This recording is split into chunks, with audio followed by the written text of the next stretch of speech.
Hello, everyone. It's Friday night, and you know what that means. Time for another round of Amigo Aaron's Friday night disaster stream. Tonight could absolutely be a disaster. You know, someone alerted me that it is September, and September only means one thing around here, and that is septandy. Septandy, brother. And we're going to do our part to get the Tandy spirit alive and well, theoretically, because we're going to look at a few Tandy TRS-80 games tonight. Now, a lot of you know that I streamed on the Amigos, Everything Amiga podcast, just a few short hours ago. And I kid you not when I say, I've spent the last few hours trying to get my beloved TRS-80 Color Computer, as you can see right here, to play nice with anything resembling a capture card. And as always, it has been a troublesome beast. And so that has forced my hand. So for tonight, we are going to use the Mister. Now, I want to talk about Tandy emulation and simulation. It's not 100%, if you know what I mean. It's full of pitfalls and issues. And I hate to use it, especially when I've got a perfectly good Tandy sitting right here. But unfortunately, much like the Atari, the Tandy puts out a video signal that is despised by all capture cards. The only one I could even come close to getting to work with this, and the one I've used in the past, was still not that good. And so we're going to fly with the old Mister tonight. Again, Mister, it's not great on there either, but we're going to give it a shot. So our mileage will definitely vary. So don't be surprised if we hit the wall on a few of these things. But we're going to give a few of them a shot. I'm using the Color Computer 3 Mister core here. And believe it or not, for one night only, I'm also using the Xbox One controller. So we're really flying in the face of tradition here. But we're going to give it a shot. I want to talk about a company that you may know if you are a TRS-80 fan. They're called Tom Mix Software. Tom Mix Software was a publisher of mostly Color Computer 2 games in the early to mid 80s. They were out of Michigan, if you can believe it, and were a big deal. They worked with Microdeal in Europe to publish some stuff. So they did a lot of stuff back and forth here. And so what I thought might be fun, because we did this before with another outfit, we're going to do a little Tom Mix action here. Now, I have not tested all these. In fact, I've tested very few of these in the time I've had between streams, but we're going to give them a shot, loading them up here and trying them out. Now, one thing you'll know, the Coco has some quirks, including color swapping with the reset button and also swapping joysticks, much like the C64. The Coco will just randomly use either of the joystick ports. This is why you never label your joystick ports left and right, by the way. I think I've got a disc loaded up here. Let's see what we've got. We do. Let's try this one. This is a game that Tom Mix published in 1986, so sort of a late release. And this one was for any of the Cocos. This one's called Gold Runner. Gold Runner. So we're going to try this out here. I'm sorry, this is 84. My bad. Gold Runner. And this, I believe, is a Load Runner clone. So let's load it up here. You guys, if you haven't seen the Coco load stuff, you just literally, it's some of that. And then, bam, you run the XE. Yeah, Boat. Hey, Boat a car in the house. I don't have a switcheroo. I may have to do that in the near future. Let's see if this works. Okay, so you'll see there that it says if the screen, hit reset if the screen is blue. And we've got lucky this time. And the screen is not blue, it's red, so we get to hit enter. Bam. We do not have the sound cartridge hooked up. No. There we go. Beautiful. So, you can see Tom Mix proudly presents here. By the way, if you're wondering, I'm running with a filter here to try to make this a little bit easier. I think it's the JVC filter. We're going to hit J for joystick, and then we're going to hope that the joystick works. Yes, this looks like your old-fashioned loader, and I remember playing this one back in the day. And, yeah, there we go. So I'm the red guy here. And the goal of this is to collect all the gold. Some of these geeks have the gold. Sometimes the gold is just something you can pick up. So, but you want to get all the gold. Just controlling okay, so I think we're going to be okay on this one. You can see this is sort of a monochrome. I mean, there's a few colors here. Okay, what you had there was that's an invisible pit right there. Those suck. Yeah, they can get you killed real quick. Uh-oh. There we go. Now you can see this one's buried deep in the crust of the earth. There's an invisible hole there as well. You can see when you're not around, the computer just stupidly runs around like a moron. We might be able to get off the first level here. Not too bad. I'm assuming some of the folks watching are familiar with the TRS-80 Color Computer. If you're not, in America, it was a machine that was sold at our local Radio Shacks. A great machine for back in the day. Now we know that one of these guys has gold. We've got to try to determine which one it is. It's not him. So let's see if it's this guy here. There's one piece of gold that's out. At least one. It's not him either. That means it's one of these two guys. See if it's this guy. No. This guy. There it is. And now we've got to go. Oh no! I missed it. There it is. The ladder has now built itself. So all we've got to do is head for the hills. This is actually quite nice. I do remember playing this one back when I had my Coco initially. Bam! That's all there is to it. I do like this. Also, I like this fade scene. This looks like something you would have seen from the demo scene back in the day. The Coco. I don't know if the Coco had a demo scene, to be honest with you. There's something to look into. John Bodekar Shaw. I have no way of getting past this level, but just for fun, I'll see how far I can get before I die horribly. Because I am not a good hand at the old Load Runner. Or Gold Runner. This is a perfectly viable version of this. I mean, it looks good. I'm pretty happy with the way this looks. I'm assuming you can't, yeah, these blue squares you can't drill into.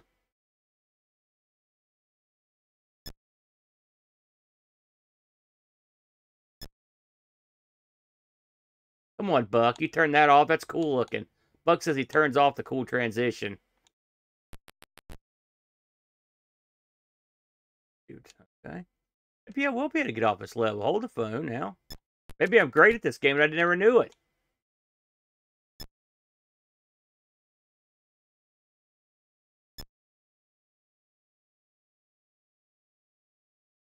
This is a big game in Japan, of all places, and they had thank you, sucker.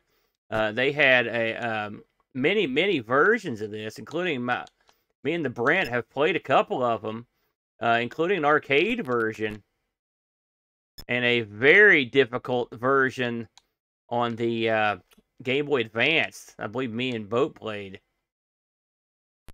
Got one more guy here with gold, and there it is. Holy smokes! We might make it off this level.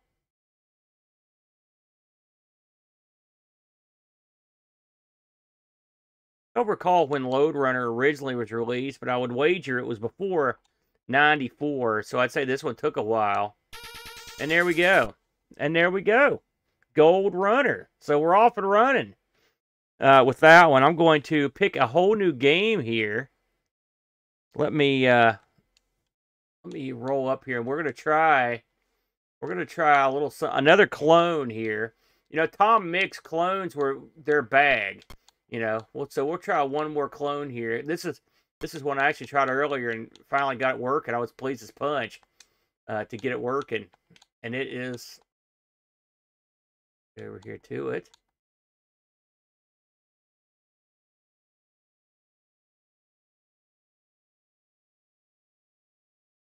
And all right, here we go.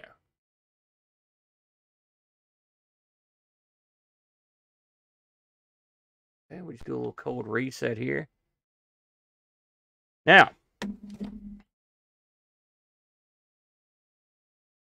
this one is called, and you can try to guess what this is. It's Miss Maze.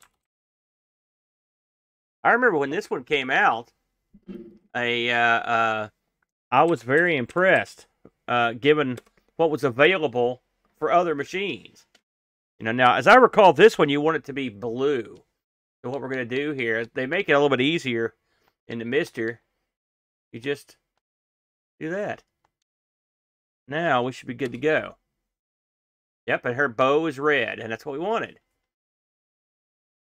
So, Miss Maze. And this is a game that was published in '84 as well. They did a ton of work in '84. And this is, of course, a Miss Pac-Man clone. We'll hit the 1 here. Now, I may have to switch the joystick controller port. We'll see. Yep, I will. So let's just do that real quick. We'll sacrifice a man here. This is what I was talking about, unfortunately. There we go. Now, this was a Miss Pac-Man clone, and I didn't hate this a bit. I know, I mean, again, this stuff looks sort of archaic by today's standards, but if you compared this directly with what was available in '84, it actually held up pretty well. The sound was there. I believe it may even have the stuff in between. Let's find. Let's see if we can get that for him. We'll try to find out. And there you see this one doesn't have the fruit that rolls around. This one actually has fruit in different positions.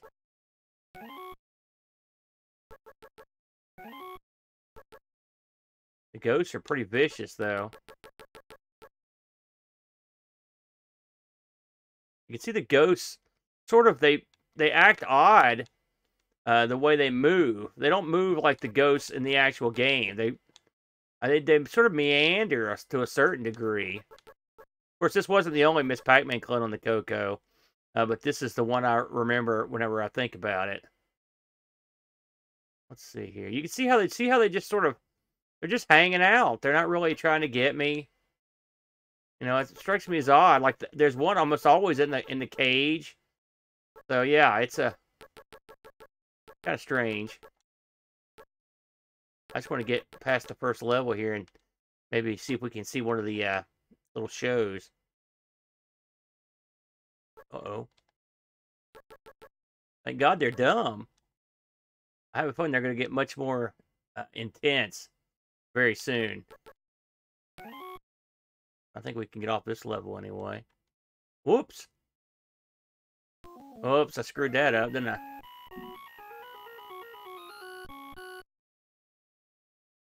Well, Buck, I think you can get an ointment for that. All right. We'll go past this one and see if there's a show, and if not, we'll move along.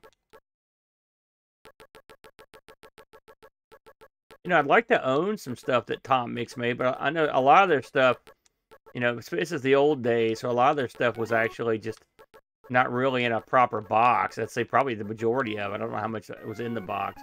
This was not officially licensed, no. God, no. They didn't officially license Jack Squad on the Coco. And Tom Mix wouldn't be caught dead with an official license. That besmirches the good name of Tom Mix when you put a license on their stuff. They're renegades, brother. And I would love to get past this level, but I don't know if it's going to happen. Ooh. I was lucky.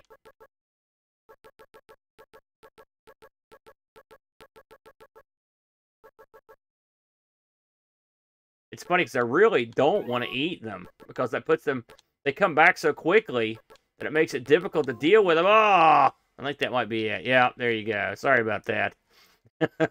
I know I tried. So that was a 1984 release from Tom Mix, Miss Maze. Let's try one of the games. I'm going to tell you right now, I could not get this to work when I tried it before, but I can't help it because I'm intrigued by it. So I'm going to try one of the games that was in fact, this was their last noted release, according to Moby anyway. Now, L. Curtis Boyle may have a different opinion on that since he's the King Dong. But we're going to try a game called The Wizard's Den, which is A great name. That was actually the arcade me and my brother used to go to. That was in a Sears, a Sears store at our Huntington, at our local mall. So I love the name of it. Let's see if we can get it to. I know it'll load. Let's see if we can actually get it to play. Here, too many keyboards. So this one has a booter. So for anything that's basic, you can, well, actually you can just put run, but we'll just do that, and then we'll do that.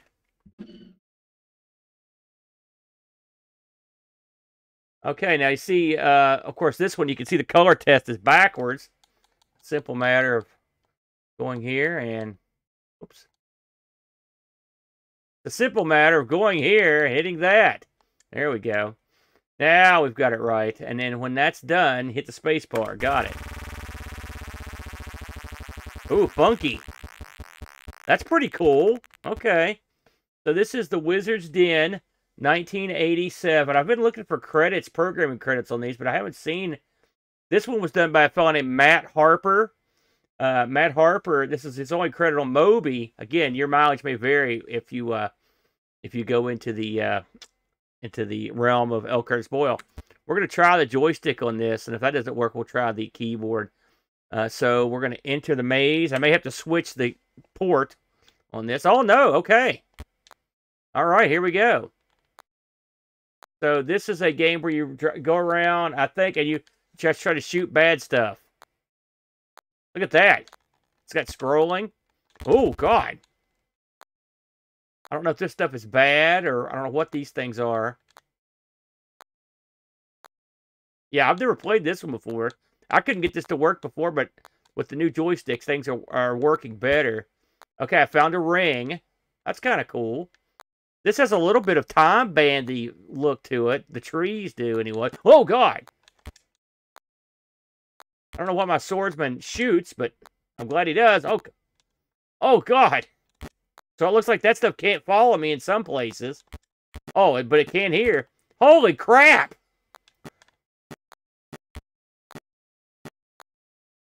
Uh-oh, I think I zigged when I should have zagged.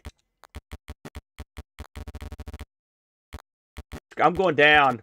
I'm going down like a winner. You can see the shot power, so presumably you can get stuff to increase that. There we go. Man, if I get XP, I should get a lot there. So, that is neat. Let's see if we can find any other treasure. I'm not 100% sure. According to Moby, the player must defeat an evil wizard of his service by finding a magic gem. The knight starts at 8,000 hit points, picks up jars of food and wine. Potions increase magical power, while rings increase shot power. Sword allows player to fire more shots at once. Okay, monsters crawl out of a spawn point. There's a little bit of gauntlet in here. Let's see if we can find their spawn point. Can we get in here? No. This is pretty interesting. It looks like I don't know exactly where to go from here. See stuff over there, but I don't know how to get to it. Oh, God! Oh, here we go. I bet that's a spawn point right there. It is. That's definitely what that is. Let's see if we can destroy it. I can't get down to get it.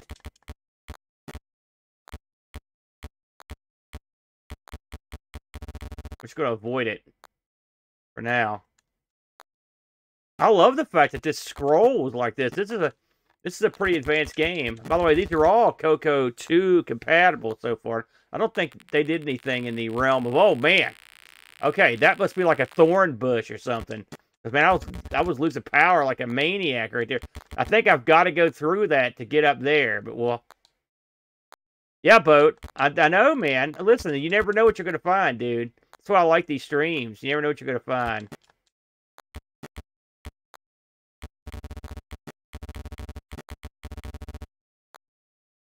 I will say you're only moving in 4 directions here. I believe Moby also mentions that. If you were playing this, one of the shortcomings of playing with the Mister is the lack of the ability to plug in the Black Beauties, the normal Coco joystick. And so I always wonder, but as far as I've read, this is just a 4-directional game. It looks like I'm about to go in here and maul myself to get over here, and I did. That's an interesting way to make you lose hit points, by making you go through that. We'll have to go through it again here. Look at that. They really reel off, too.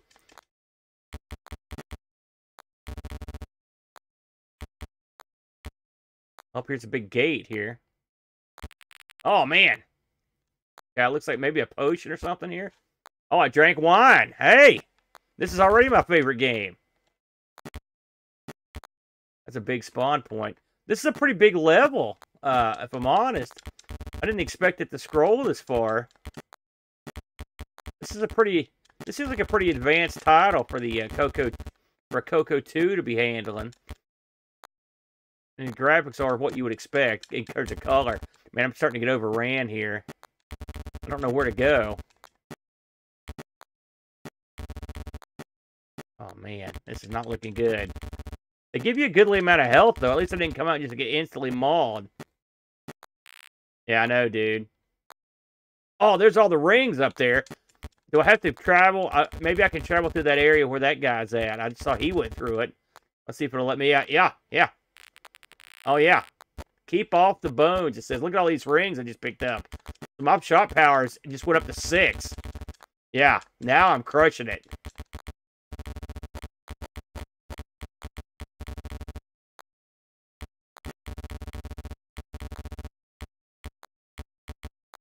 Wow, I don't know where to go now, that's for sure.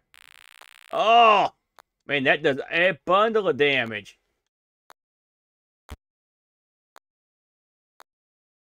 We may have to leave. I don't see any... Oh, what's this? More wine. Hey, Petzel. Oh, God! Oh, jeez! That extra shot power does help. Let's see what I'm missing here.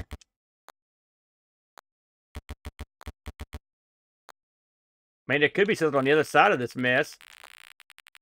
There is! Oh, get out of there! Ate some food. This game's pretty liberal with its drops here, I'll say that. Oh, what's that? More wine. Got RPG elements.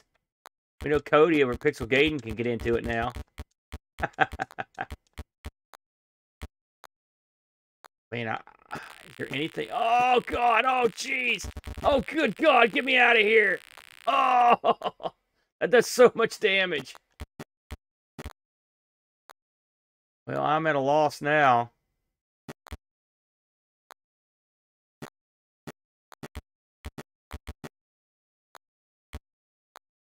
I'd like to see this mapped out and see how many screens there are here. That's it. Hey, I like that. That's not bad. That's got some potential there, y'all. That was The Wizard's Den by Matt Harper from 1987. Not too shabby, if I may say. So let's move along to another one here. You know, there's a name on here that I remember, but I don't know what the game is. But I figured this is the night to try it, and so we will, and so we'll see if we can get it to work. Tom Mix did so many things. There's no way we could cover every one of them. We'd be here forever. But they did do some stuff that I thought was interesting, and some stuff that I have a vague recollection of. So let's reset this, and in case you're wondering, I'm putting up a little screensaver there when I'm in there doing the uglier stuff. All right. This one is called Maui Vice. I vaguely recall this one. And we'll see if it works. Oh, look at that. So if this box is red, press reset till it's blue. It's already blue. And we can hit the button. All right, Maui Vice.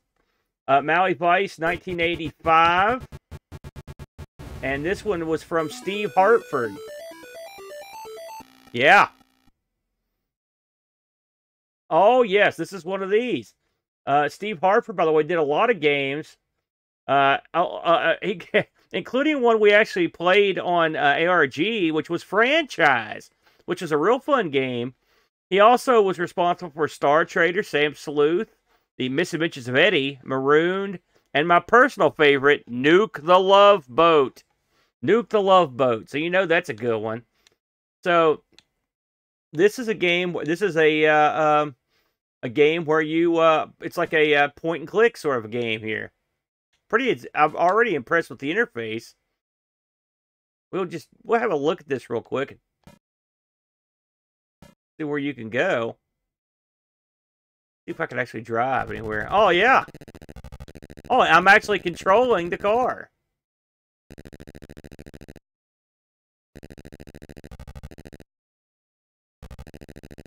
I don't know where I can go exactly.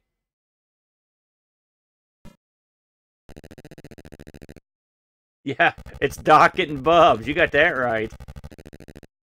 Look at that. Look, I could really max out the speedometer real quick on this.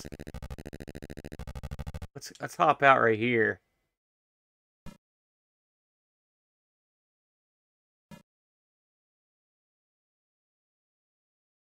What would happen, Barry, is... Well, I can actually show you what would happen.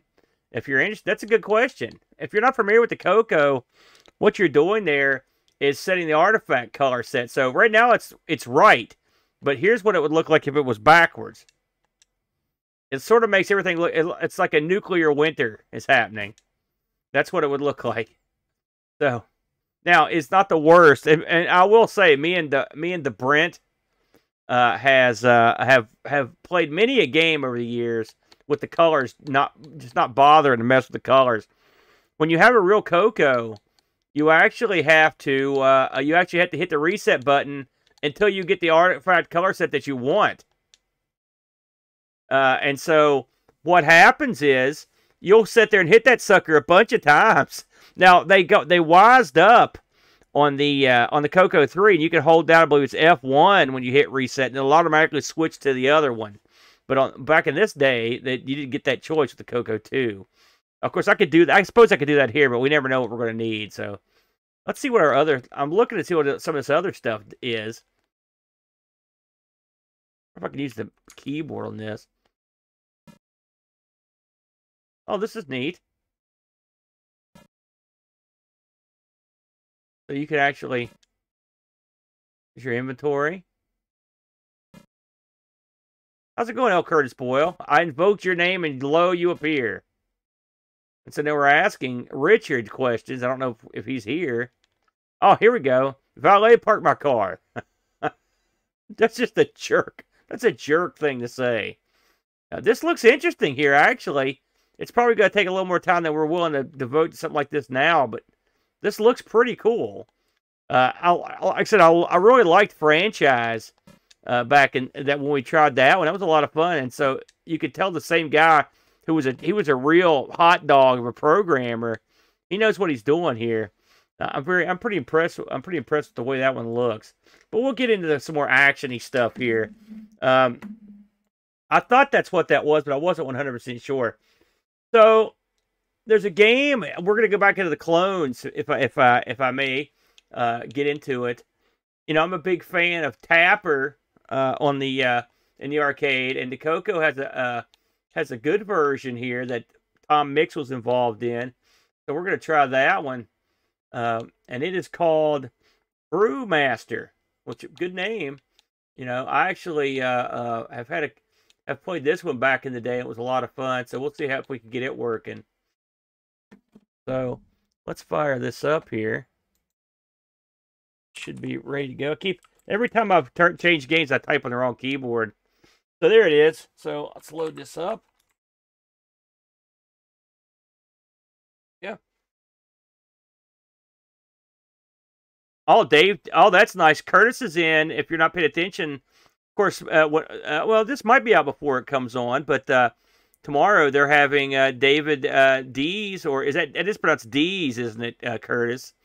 on tomorrow, playing Russian Assault. That'll be kind of neat.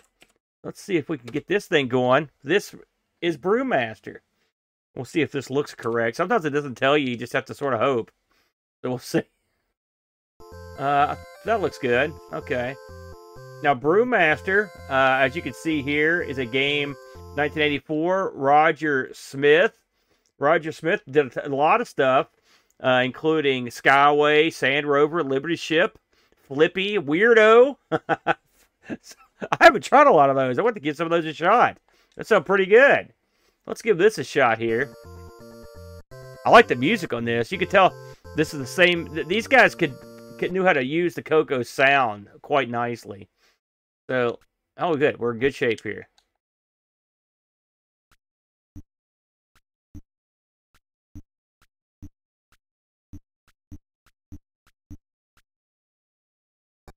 Now you got to get the empties, and that's all there is to it, man.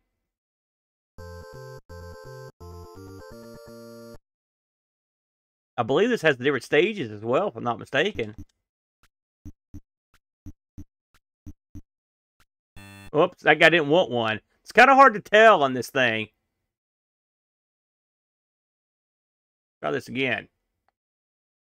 I'll have to watch that geek. They'll put their arms on the bar when they want to drink. Like, I don't think either way. Somebody, they woke up. Here we go.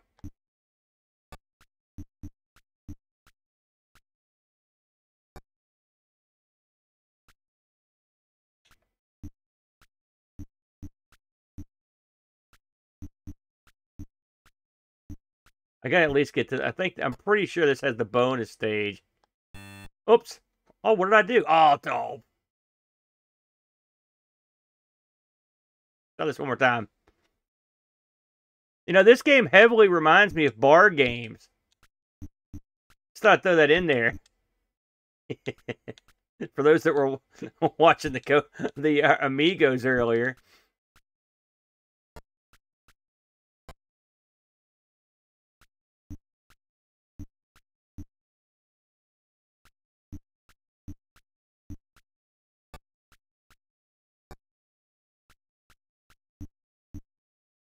Oh no! Yeah, I angered them. Well, maybe I won't get to the bonus round. I'd love to get there.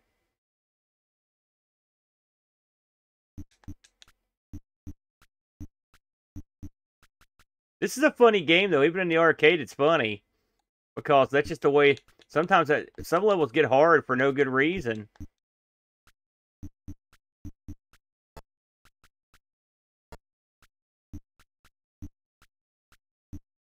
Get out of here, everybody. There's always one jerk. If you're at the bar, drink. That's what I say. Don't just show up to mess around. Oh, crap. There. Oh, I thought I had it. Get out of here.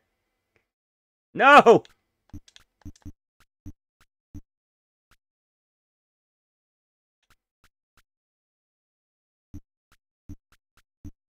That might do it. No!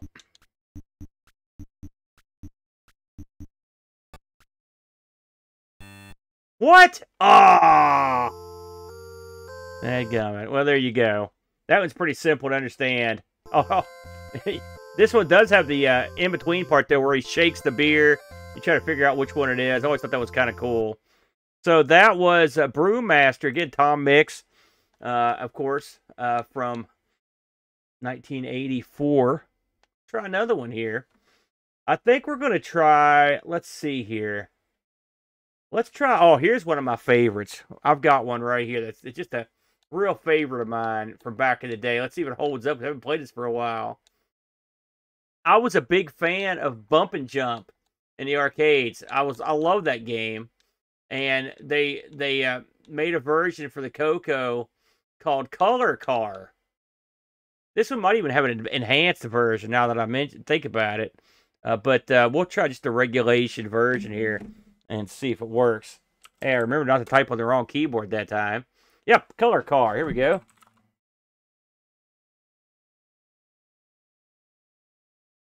Color car action. Got to put the action on there. This is your guy, Curtis, David Dees, who did quite a few good games. Gosh, you can look down the list of the stuff he did. He's did some. God, I'm looking over the stuff he did, Curtis, and everyone else. And man, I mean, he's done.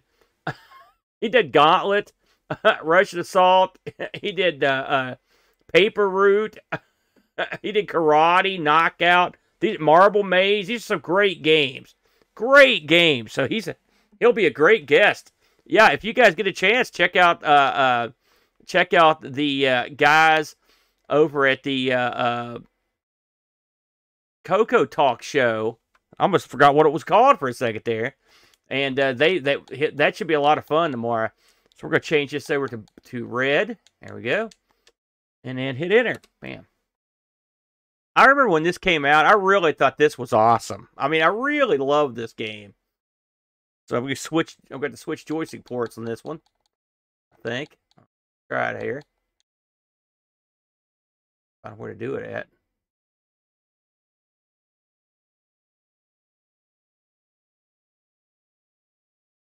Put it all the way. There it is. Yes, off. Now let's see if that does it. There we go. One player. And so if you've played Bump and Jump in the arcades, it's a simple game, but I mean, I don't know what it was about this game, but at the time, I just loved it so much. But the object of the game is to get as far as you can, and the only advantage you have is the fact that you can jump. And when the little exclamation point comes on the screen, that's when it's time to jump. That doesn't mean you can't jump any other times, but that's when you have to jump because the road will end or whatever. Oh, that's not good. Yeah, I knew I was screwed there. Try this again. Well, I didn't have an NES boat, so this was the one I played. I thought it was pretty sweet. It's not easy though. There's no doubt about that.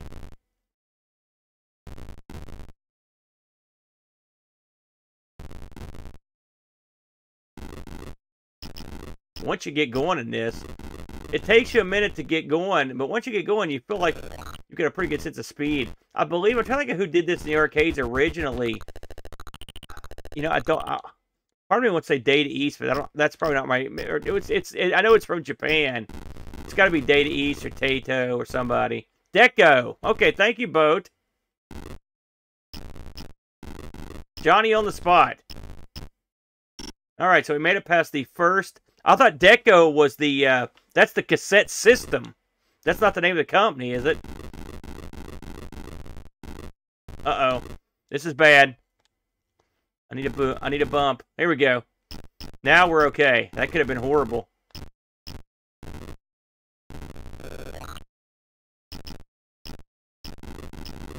I remember playing this at convenience stores and all over the place. Thought it was a lot of fun. That's a fun one to try. I know by today's standards it looks a little backwards, but it's a lot of fun if you're into that sort of thing. Data East. I was right then. Ha ha. So it is Data East. Good. I feel like less of a geek. Well, maybe I should. Maybe I should feel more like a geek for knowing who made that. But we know who made this. Tom Mix and Color Car Action. Now, man, I got to play this one. I should have worn the shirt for this. There's a standout title that was, of course, there's so many, but there was a very standout title that is a personal favorite of myself and Boat. We actually covered this one on the show, and I love this game. And so Boat, being such a nice guy, actually made a shirt for it. Is that shirt for sale? Boat, the shirt you made me, is that one up for sale? I'd be interested to know. So the game we're going to try now that's got the shirt is called Draconian. Draconian. I played the heck out of this thing back in the day, and it still holds up. I really am a big fan.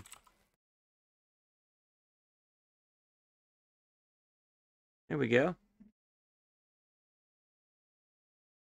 Where does the Gamble Train sound come from? That comes from Boat, Senpai. Boat sings that, if you can believe it. He actually sings that. Yeah. Hey, the shirt's awesome, Curtis. You kidding me? So, here, listen to this.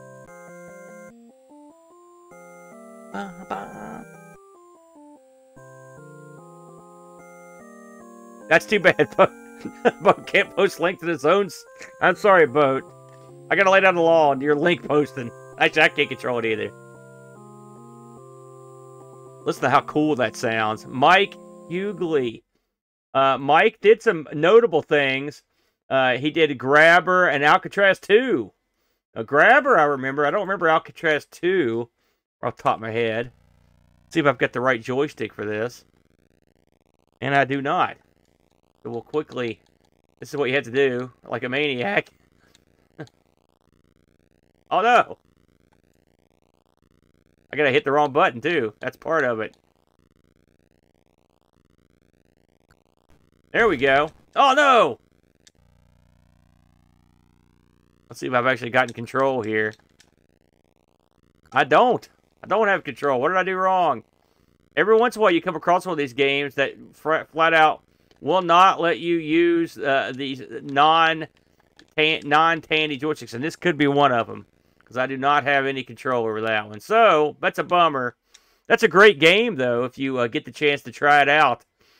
Draconian. Gosh, I wish I could play that, but that's the way it goes. That one's from 1984. You know, since we didn't get to really do much with that, let's play, what was his other game here that we saw? Let's try one of his other games, Mike Hughley. Let's try Grabber. Grabber. Let's give that one a whirl. I'm not familiar with that one, if I'm honest. It's also a, this one's from Micro Deal. Of course, Micro Deal had a deal with Tom Mix. Yeah, this one's credited. The Tom Mix release is credited to Mike Hughley, and the Dragon release is actually, or I'm sorry, there's a C64 release that's credited to a fellow named John Wood. So this must have been one that got ported. That's interesting. So the Grabber will have a port to the C64. That's kind of cool. So we'll give that a whirl here. Let me load this thing up.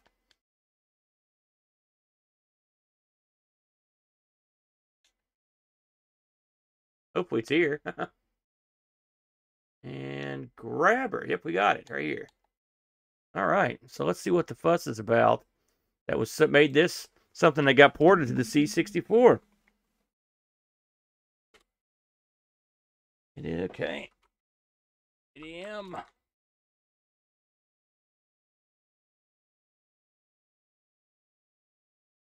Yeah. Curtis says this was ported from the Coco to the C64, a rare occurrence. Oh, I love that. Oh, yes, I do remember this. Sure. Hopefully we can get the joystick to work with this one. Number of players, 1.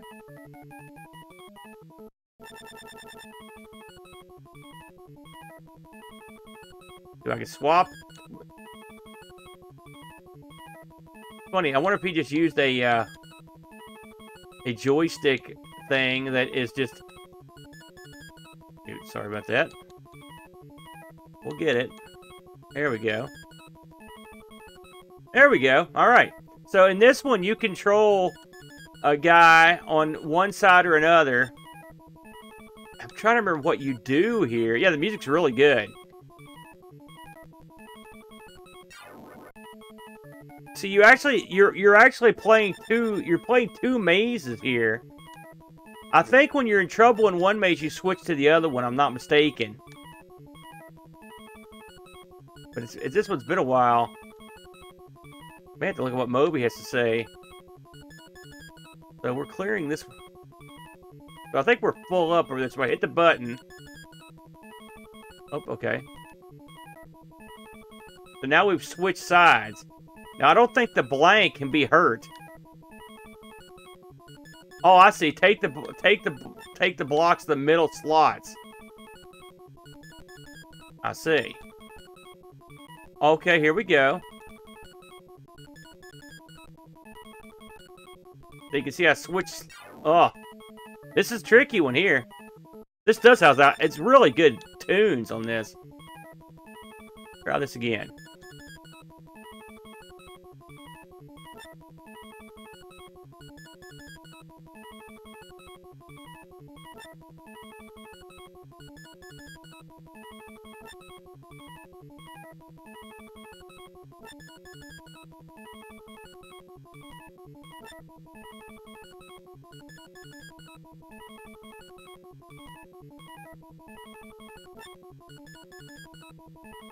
I think I'm doing okay. Now we're gonna put these down here. Okay, so I guess they can pass through the doors that we can't. Where I guess we're going here. Oh, I see. Eventually, if we fill those all up, it blocks them in. Ooh, that's nice. Let's try that one more time. Now that we have an idea what's going on.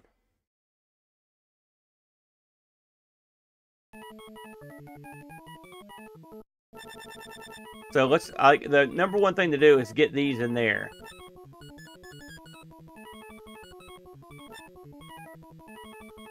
Has anyone ever played this on the C64? Does this ring a bell for anybody?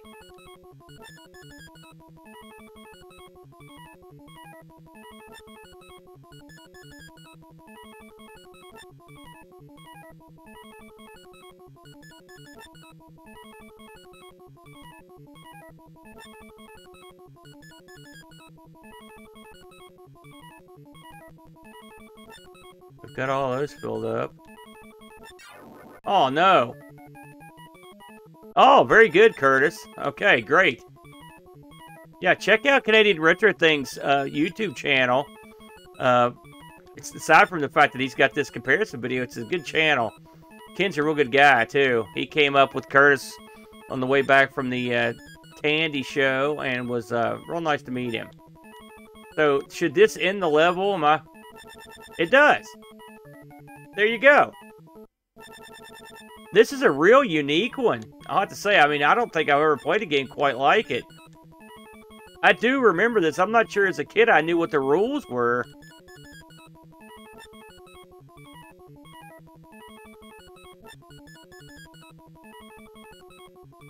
Although, I noticed that time there was no warning. He just came out. Oh, they're taking him and moving him now. That's interesting.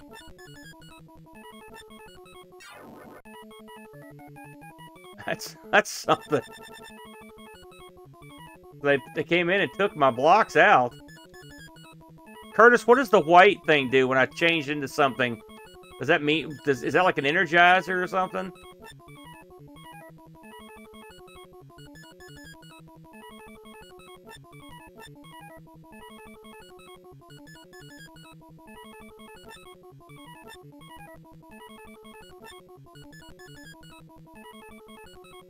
These guys are jerks.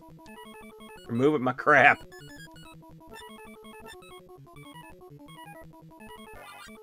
Oh, I see. So, yeah, it is like an energizer. Got it. Alright, duly noted.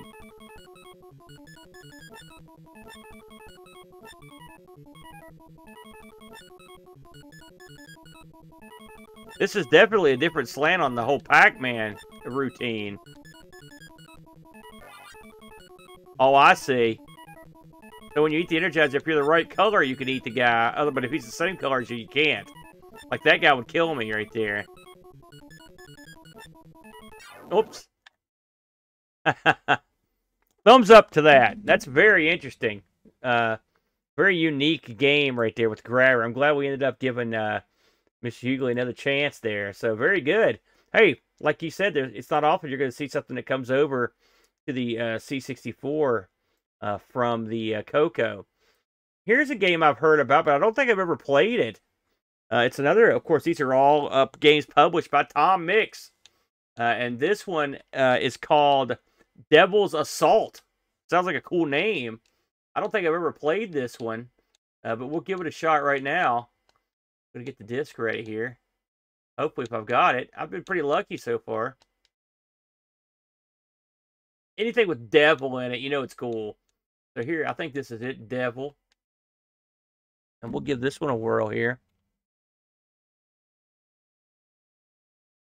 Ready?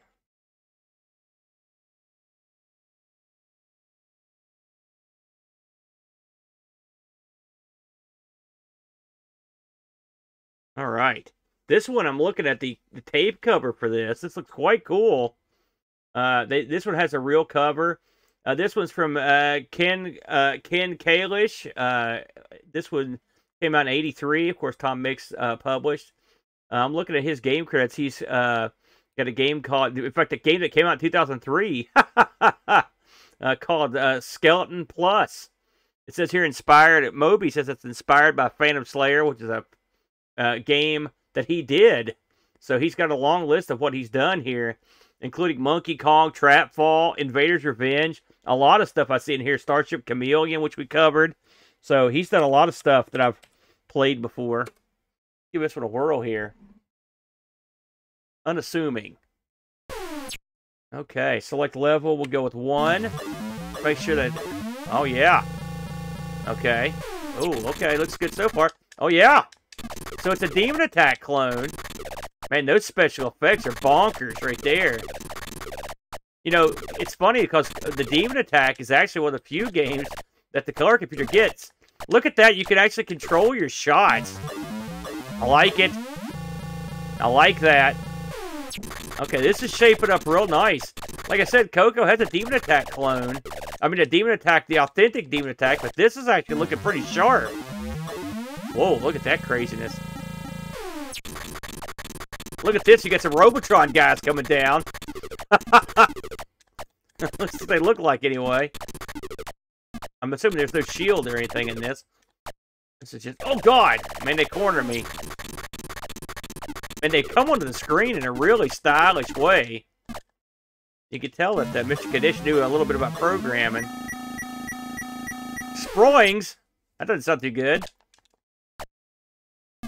These look sort of like the guys that were in Starship Chameleon.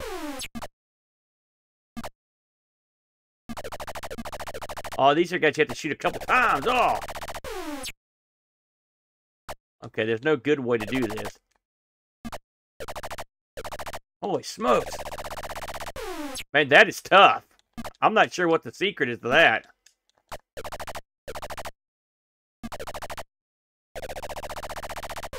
Holy smokes. I think we hit the wall here. That's the end of me. Oh, no, I got another guy.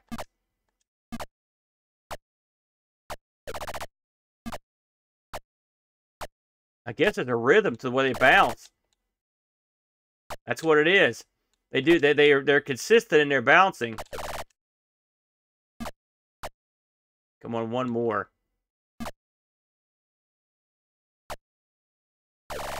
Oh, I barely got him. I love the sound in this. It's really good. We're back to the demons again. I like the fact that he mixed up the different... That's what the Demon Attack does, is it mixes up the different creatures you fight. I'm surprised you haven't played this one. Boat, have you heard of this one, Boat?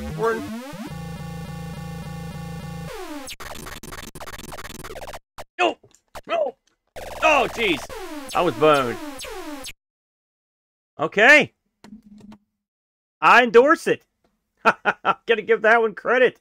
Ken did a good job on Devil Assault. That's a winner. I like that, man. Not bad. Not bad at all. Let's keep it going here, man. And let's try, listen, this is one Boat sort of wanted to see. So we're going to try it. You know, I was talking to Boat earlier, but when we were doing Amigos about what I liked about the Coco, what made it special. And one of the things I liked is that you would get games on here that no one else was getting, even though they weren't technically the game that you needed. It's the game that you wanted. And in this case, one of my favorite arcade games was Tron. I love that game. But there was no home versions of it, you know, and it always bothered me. You know, I mean, I understand why, because of the shortcomings of the controls. But the Coco didn't let that stop them, man. They would always come out with something crazy, and they came out with Electron. I think we covered this. There's two Trons. There's one called Kron and one called Electron, and I can't remember which one we covered, but we covered one of the two. So this one is 1983. This one's credited to Steve Giesking. he was responsible for Planet Invasion and Space Wreck. Fair enough. Let's see if the joysticks we're going to communicate. We're going to work with us here. So this one, just like in the arcade, you get to pick your level, and then this is the bug level.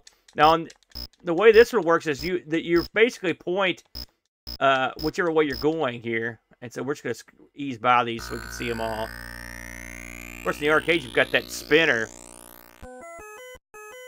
Charge. Okay. Okay, this is the NPC cone. So we're going this way, so we want to go... Now, in the arcade, if you shoot all these, you can get a bonus. We're just going to go for it, though. There we go. And now we've got probably tanks. Oh, no, light cycle. This one's not too hard to do. Although the computer's already tougher than the arcade version, I can tell you that right now. Oh, this guy's gonna make me earn it. Oh.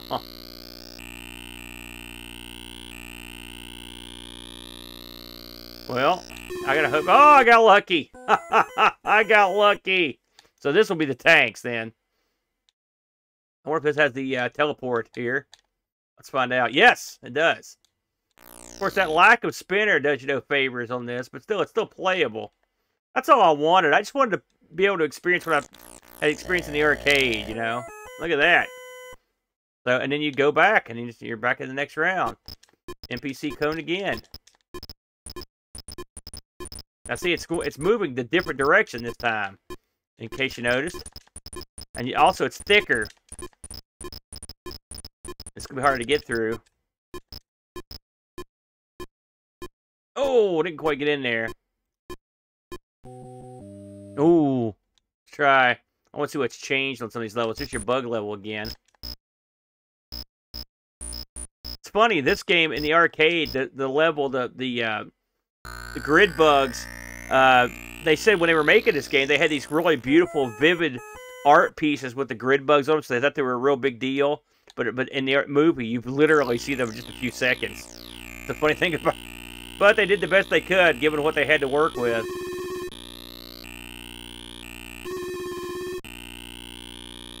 Shoot. I gotta hope this guy screws up now. Ah, yes. And then more tanks. The twofer.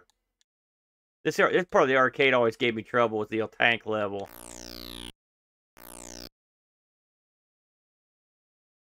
Oh, man.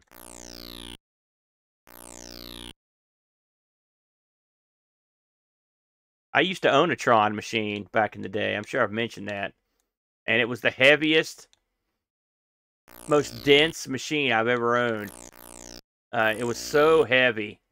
And when I got it, it had no joystick covers. You know, the Tron in the arcade had that beautiful like crystal blue joystick covers. And let me tell you, those things were expensive. They were hard to come by, and someone had taken the ones off mine and sold them when they couldn't get the game running. And so I'd bought a pair of those, and the board in this thing was like 3 levels. It was a real tough board to work on. It had these interlocking ribbon cables that were just difficult as heck to keep. They were all brittle and beat down. They were tough to replace, you know. And yeah,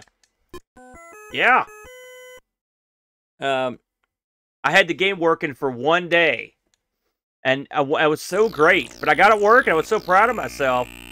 And then it never ever worked again. And shoot, ultimately I had to sell the thing. And I did not get the money out of it that I put in it. But to be fair, I think I bought that game for, gosh, I know it wasn't $500 at the time. And Tron was, even back in those days, it was an in-demand game. No, not this time. But yeah, I was a big fan of the old Tron. Things gives you a generous amount of guys, I will say that. These levels have been a cakewalk. I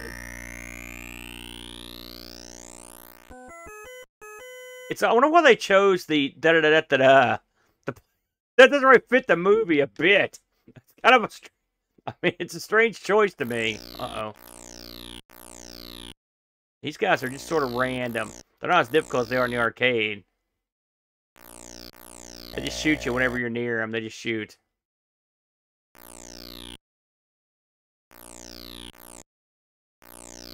Yeah, I'm boned. There you go. So that was Electron. A fun game. If you're a Tron fan, they had a Coco back in the day. Again, that was from 1983. Pretty good game. We'll try a couple more here. We're on a roll.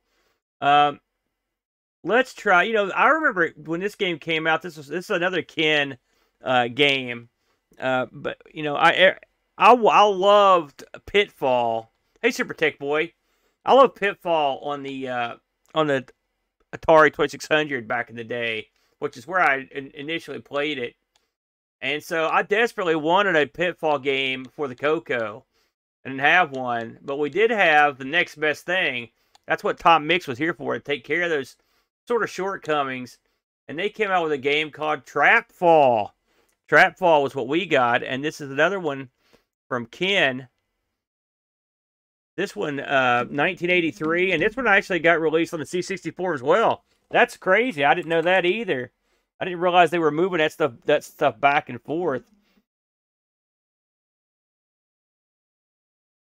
I don't remember this being all that great. But, yeah, we ultimately did get Pitfall 2 and Super Pitfall. Super Pitfall is an abomination. Pitfall 2 is pretty good, though, on the Coco. Oh, man. So you wondered what would happen if the colors were reversed? That's what happens. So let's fix that. That looks hideous. Maybe not. Maybe that's not what it was. Nope, that's what it looks like. I don't remember it looking like that, but that's what we're looking at. All right, here we go. And you can see this is a pretty good facsimile. Whoops! Yeah, I'm great. Oh, okay. Thank you, Curtis. Hideous by default. Exactly. I'm off and running. This runs a lot faster than I remember. And I always remember having trouble catching the freaking vines on this game, too. I'll get the hang of it, though. Go this way. Okay, Curtis says we could actually switch the monitor. Let's try it just for fun. Just so we can say we did it. Let's see here.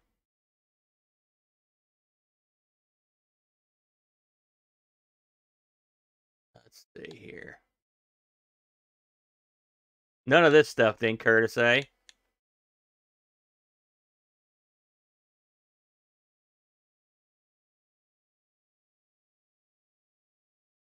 That means we're probably to go over here into the video processing zone. I don't know how to do this. I'll be honest with you, Curtis. I've never done that before. So I'm at a loss.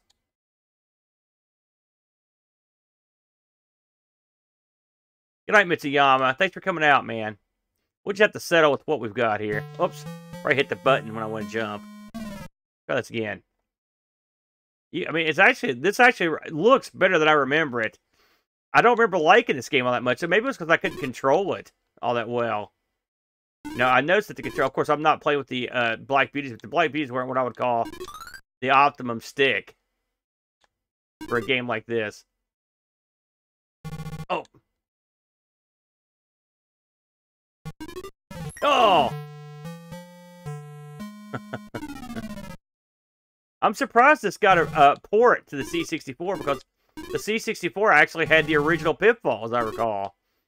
So I'm assuming that this came out before. I don't know if somebody could check on that. It'd be interesting to know if Trapfall came out before Pitfall in the C64. I mean, it makes sense for the Coco to get it when we did because we didn't get Pitfall 1. Oh Jesus, this is gonna be tough. Yeah, of all the things to get past.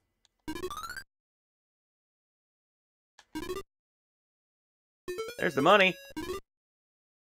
Little artifact he left there. I don't think that was on the original. Okay, here we go. This thing's quick. Look how fast this thing. Ah! Oh! Of course, you can't ever die at this game. You just sort of keep lumbering on. I mean, it never ends. You just start over and you just go back. I mean, when we don't go as far as I did, it doesn't really matter if you lose all your men or not, because nothing happened. Pitfall 2, I think literally you can't die. I think you just lose time, I think.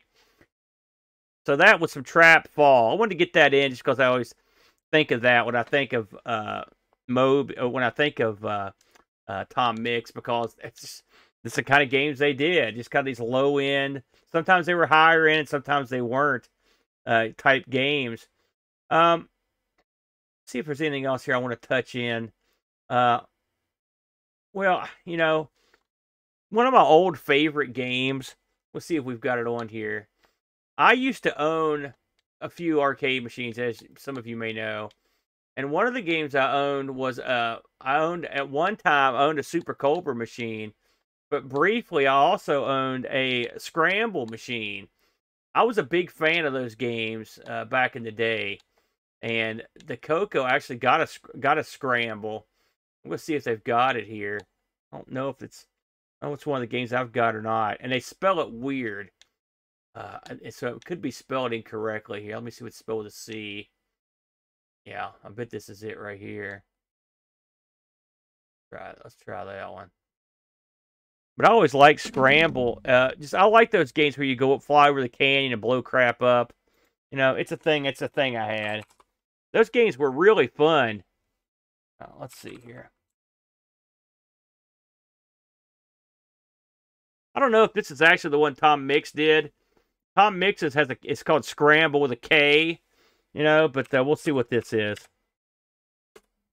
There it is. Okay, so, well, apparently this one was spelled with a C. It's not credited that way. Yeah, this is the one I remember, though. And this game I thought was a pretty good game until I saw other games of this type. I got to switch joysticks here. You know, continuously switching joysticks, what a joy. What a joy that is. See if I can start this game. One-player game. I may have been... Yep, I did. I switched it because the computer was doing it. But in actuality, I had it in the right spot. So let me put it back. Well, maybe not. Maybe I can't move. Oh, it was hacked. It was Scramble. Well, we may not get to see this one after all because I can't move my ship.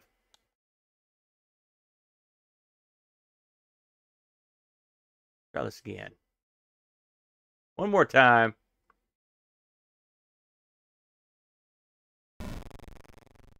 Yeah, this one looks... Occasionally, like I said, you'll come across these that just straight up will not work with the actual... Oh, hold the phone. I put it on 2 players to see if I could get the second player to work, and I did. So, that was lucky. I believe to drop the bombs... Of course, the early Cocos did not have the 2-button setup. Gosh, I'm not even sure how to drop the bombs. It's funny, on the other thing, I was dropping them left or right, but I can't seem to drop them. It's going to be a short game if I can't drop any bombs. Oh, God. It's funny. You know, it's funny looking back on these games, because, I mean, like, even by Scramble standards, like, this doesn't look all that great, but I remember playing the ever-loving crap out of it just because I thought, man, oh, it is spacebar. Oh, God. Who thought that was a good idea for bomb dropping? Well, maybe I can get some fuel anyway. Hey, as long as nothing shoots me, I can just sit here and do this all day. I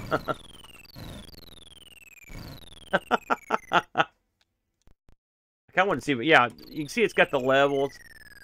Man, I'm almost out of fuel. Yeah, Whirlybird's a much better game, but I don't think Whirlybird's a Tom Mix game, unfortunately. It violates the spirit of the gimmick. Hey, what's up, Brock? What's going on, dude? Now, of course, these things you can't shoot. All you can do is dodge. Which is not easy, I might add. Player 1 to his death. Yeah, Whirlybird was the Super Cobra clone, and it was a good game.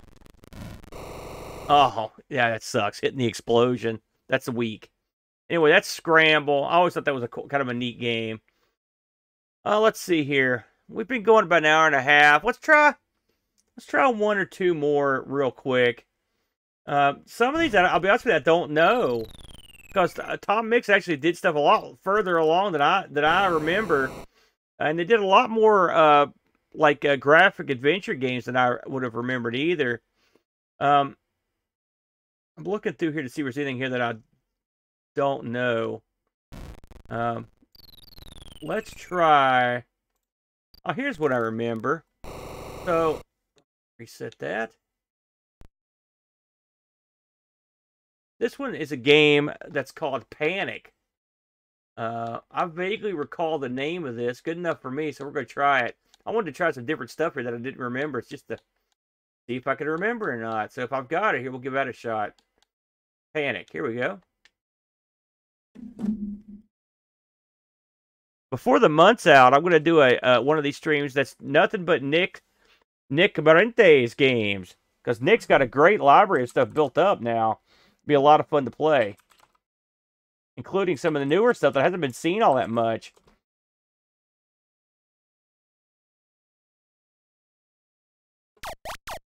Panic, programmed by Claude R. Gagnon. He was responsible for Lunchtime, Monopoly, and Moneyopoly, and Kicks. So he did clones were his specialty, and this one is a 1984 joint. Let's see if we can use it. Okay, that's cool. Let's just stick with level 1, shall we? Oh, this is where you build the guy. Yeah. I don't think this is the... Yeah, I think you're right. I think me and Bode actually played this.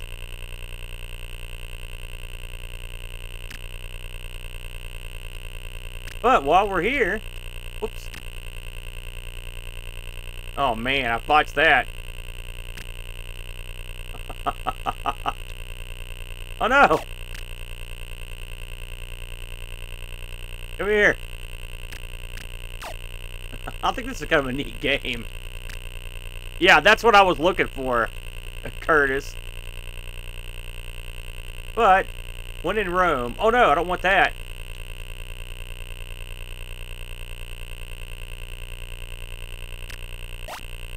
I think this is kind of a clever one here. Oops.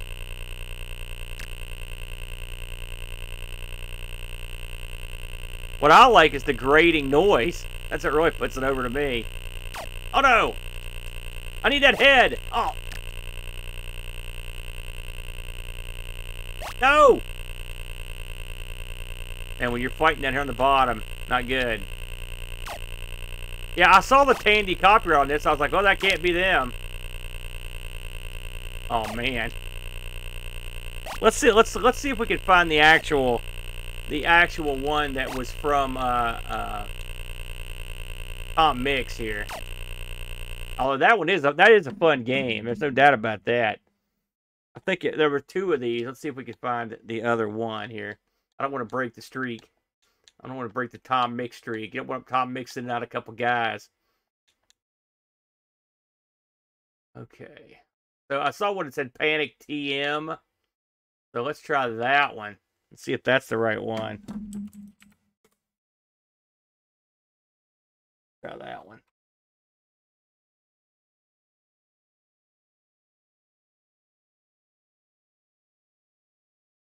I don't see a lot of... I didn't know you could put a space in those, I'll be honest with you. Let's see if this one works. Bam. That's the one right there. Tom Mix. We're back. We're back in. Let's see here. Okay. Ain't good. Again, I like the noise. Oh, yes. This does bring back the memories. Let me do my little joystick trick here.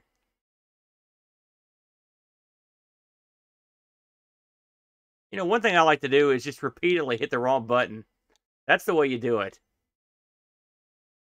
See if that does anything. Nope.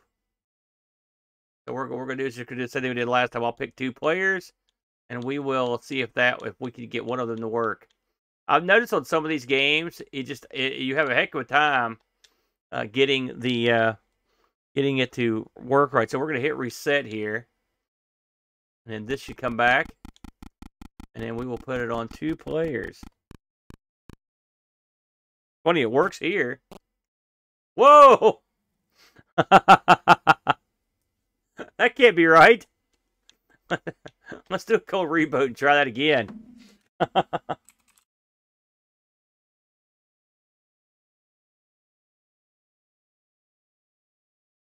That was a big old crazy glitch.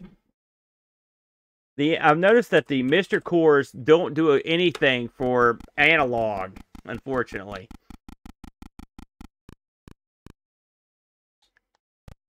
Let's see. So we'll let one guy die, and then we'll let. So yeah, there's that. I can't do anything except for like that little wiggle. So we'll let this guy get killed. Hey, what's up, Texas Foosballer? Good to see you, my friend. Well, if they'll ever come down and kill this guy. You know, it's funny. Boat does a Tandy commercial for our good buddy Frank at RetroRewind.ca, who sells Tandy-related items, including the Coco SDC, a diagnostic cart, some other things. And in his commercial, he talks about ditching Coco emulators for the real thing. And when he did that, I got on him. I'm like, listen, those simulators are pretty good. You shouldn't badmouth them. But with all that said, he's not wrong. Emulation or even simulation in the Mister is a poor substitute for an actual Coco, which is in a lot of ways, in fact, almost every way, easier to use than the Mister Core or an emulator. I've always enjoyed it much more. I've had better success with it, if I'm honest. I'm not going to sit here for 1,000 seconds waiting for this guy.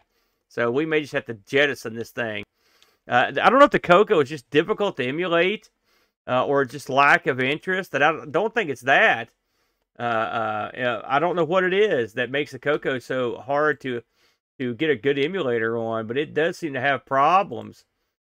Let's try one more here. This is absolutely the last one. We don't want to run into too many wacky troubles. I know when to stop whenever you get too many problems, but I saw another one here. I didn't know what it was. It could be an adventure game, but I want to see if we've got it here. It's called Dragon Slayer. I like Dragon's Lair, so I should love Dragon Slayer. Let's see if we've got it here. Whoops. See here, Dragon.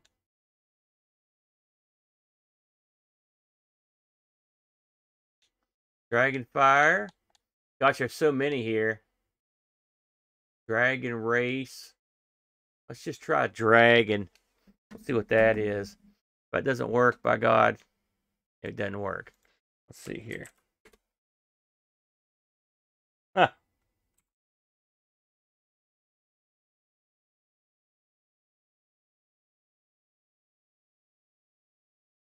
Well, Buck, if this is the... Whoa! I think I got it. Hopefully I got the right color here. Oh, no. I think I got the wrong color, but that's easily remedied. I can't believe that was it. Dragon Slayer. You know, honestly, I don't remember this one if I'm completely honest. So I don't know much about this one. Keyboard or joystick? Joystick. Where am I? Oh, am I the guy at the top? So we may have to play this with keyboard. At least they give us a choice on this one.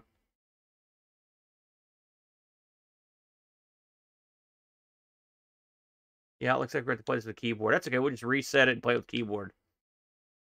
What I meant to say was reload it, play with keyboard.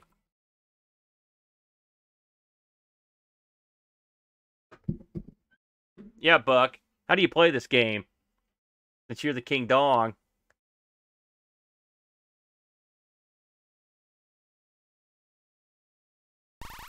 I'm assuming this is one that got played on the Game 1 Challenge. So we're going to use keyboard on this. Okay. How do you pick stuff up? Spacebar. I'm assuming you're supposed to deliver this stuff somewhere. And not fall into the hole. Where do you go once you have an item, Buck? This looks pretty elaborate here, if I'm...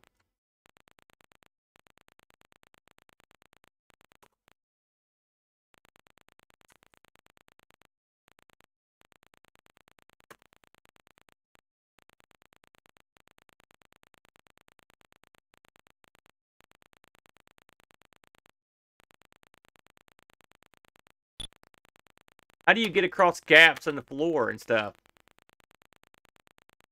I don't see a way to do that.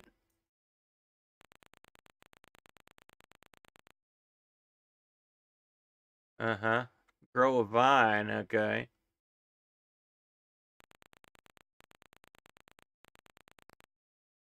Oh, I see. Now, can I just walk across the gap, or will it do it automatically? Oh, it does, okay. Oh, okay. So it's a sort of a puzzler, it's sort of a puzzle sort of a deal here. Can I pick this gap?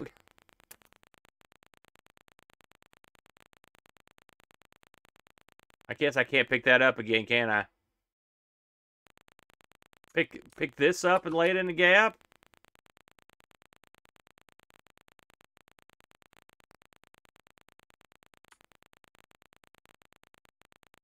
Is this, where is the door? Down here?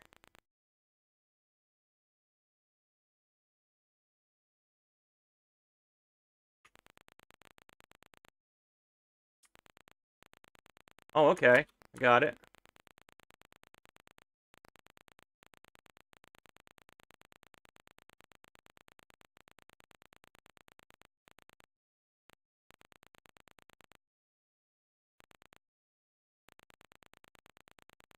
This is something here, I have to say.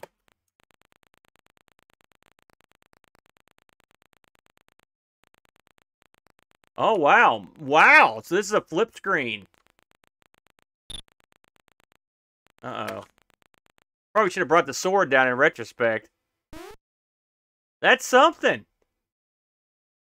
That is a new one on me, I'll have to say. That's something. That one's from a fellow named Olaf Schroeder. All I'm seeing on Moby, that's his only contribution. It's definitely unique, though. Curtis says 10 levels and 16 screens. Very good. Well, that's a new one right there for me, guys, I'll have to say. Well, I think we're going to take it to the house on that one. Hey, that was a little over an hour and a half of exclusive Tom Mix stuff. I like old Tom. See if this works. Yeah, I like the Tom Mix stuff. A lot of fun. Gosh, you could do more of those. I kind of skipped over something I play a lot. Stuff like, stuff that you would have heard of. Sort of like Buzzard Bait is a prime example of stuff you may have heard. Sailor Man, those sorts of games. But they're out there. And they're a lot of fun. So this will be my opening volley when it comes to the month of September, or septandy. I hope you guys dug it. And we will come back next Friday with another Friday night disaster stream. Just a quick shout out. Don't forget that October 1st, International Computer Club will be back in session on Twitch. Same channel that you're on now. We'll be starting at 6 p.m. Eastern Standard Time. And we've got a whole array of people from all over the world that are going to give demonstrations, display videos, and do all that kind of things. It's a lot of fun. If you're interested in just watching the show, just come over to Amigos Retro Gaming, the Twitch channel. If you'd like to participate, you can go to our Discord and head over to the International Computer Club channel, and pinned at the top is a sign-up sheet. If you're not in the Discord, hey, you're still invited. Just drop me a note at argpresents@mail.com. Tell me what you'd like to do with the show. We'll get you set up. It's easy, and it's a lot of fun, and everyone is very, very courteous and friendly. That's all for now, everybody. Have a nice weekend, nice long weekend if you're in the States. And I will see you guys for ARG Presents, which will be this week, Tuesday night. We'll be doing it. I think we're going to start at 7 p.m. Tuesday for ARG Presents. Until then, have a good weekend, everybody. Adios.